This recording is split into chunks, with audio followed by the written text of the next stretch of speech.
Hello, and welcome back to another episode of Dirt Path Exploration. Today we traveled to Northome, Minnesota to take a hike at the Lost 40 Scientific and Natural Area. The trail is a deeply wooded dirt path with a length of about 1.5 miles that took us about 45 minutes to complete.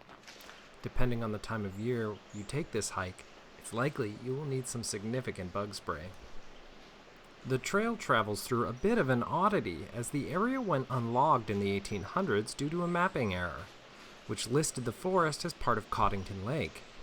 As a result, the area is an old-growth forest with some incredibly sized trees. The trees themselves are over 200 years old and absolutely tower over the area, some reaching 120 feet in height. If you're curious, Coddington Lake is a short distance to the south but doesn't itself border the SNA. There are two main sections of this trail, a 1-mile loop and then a 0.5-mile offshoot that walks out to Moose Brook and gives a nice resting point to look out over the brook. We took both. The main loop is a fantastic stroll through an old-growth forest. The trees are remarkable in size and are persistent throughout.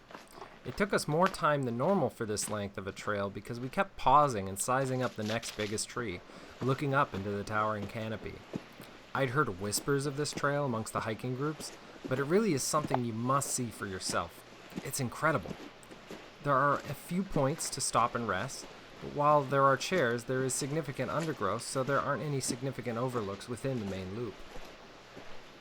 The offshoot trail to Moose Brook takes you away from the towering pines of the rest of the SNA.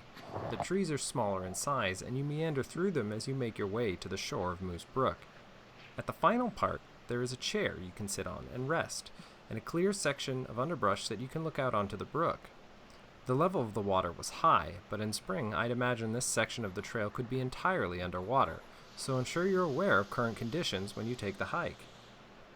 My favorite part of the trail is the trees. They're ancient, and give you a sense of what the Europeans might have seen when they first landed in America, keeping in mind sailing ships were the primary means of transportation, and military.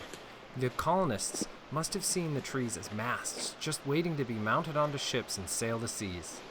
This is all, of course, not something I'd expect to see in Minnesota, but last vestiges of trees remain in unlikely places. Thank you for watching, and if you like this video, hit the like and subscribe buttons. Also, don't forget to let us know your favorite trails in your local area.